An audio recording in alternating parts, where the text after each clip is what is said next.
Bienvenue sur Info Live TV, ici Dina Cohen, voici les titres de ce journal.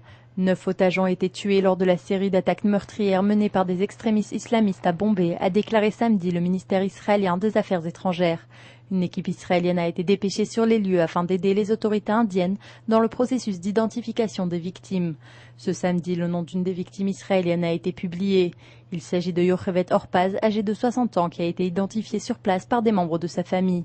Une autre femme a été également identifiée. Il s'agit d'une résidente juive du Mexique dont le nom n'a pas été encore publié. Le mouvement Chabad a confirmé ce vendredi soir que le rabbin Gabriel Hotzberg, âgé de 29 ans, et sa femme Rivka, 28 ans, comptaient parmi les victimes de l'attaque. Leurs corps seront transportés en Israël et selon un porte-parole du mouvement Chabad, ils seront probablement enterrés ce lundi.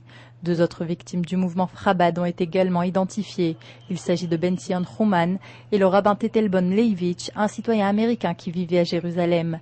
La ministre des Affaires étrangères Tzipi Livni a affirmé que l'attaque sur le centre Chabad n'était pas un hasard. Il est évident que le centre Chabad a été pris pour cible en raison de son identité juive et son rapport avec Israël. Il s'agit d'une journée difficile après 2 jours d'incertitude, a-t-elle déclaré aux journalistes. Le bilan des attaques de Bombay s'élève à 195 morts et 295 blessés, a annoncé samedi le bureau de gestion des catastrophes de la ville de Bombay. Le sergent Noam Nakash de Beersheva a été amputé de sa jambe droite ce vendredi soir à la suite d'une attaque d'obus de mortier qui a touché la base militaire de communication située dans le kibboutz de Nachaloz. 7 autres soldats ont été blessés dans l'attaque. Tous ont été évacués à l'hôpital Soroka de Beersheva. Les tirs ont été revendiqués par les comités de résistance populaire palestiniens après que 2 terroristes aient été tués lors d'une opération de Tsahal dans la bande de Gaza ce vendredi. Israël s'apprête à mener une opération d'envergure dans la bande de Gaza, a prévenu samedi le vice-ministre de la Défense israélien Matan Villai. Il n'y a pas de doute que nous nous rapprochons d'une opération d'envergure à Gaza, mais elle sera différente de ce qui s'est déroulé dans le passé, a-t-il indiqué. Il a également précisé qu'Israël devait trouver le bon moment pour opérer. Matan Villai a fait ses remarques quelques heures après les tirs d'obus de mortier sur le kibboutz de Nachaloz, lors desquels 8 soldats israéliens ont été blessés.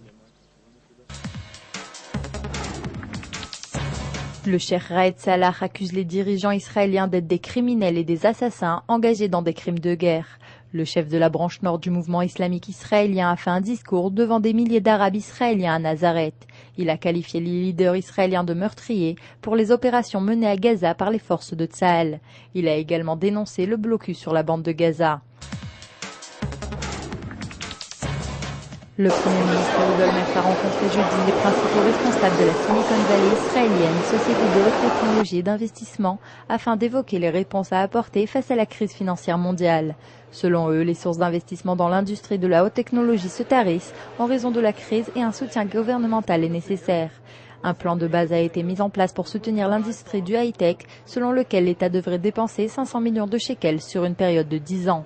C'est la fin de ce journal. Merci de l'avoir suivi sur Info Live TV, la première télévision israélienne qui diffuse en 4 langues depuis Jérusalem.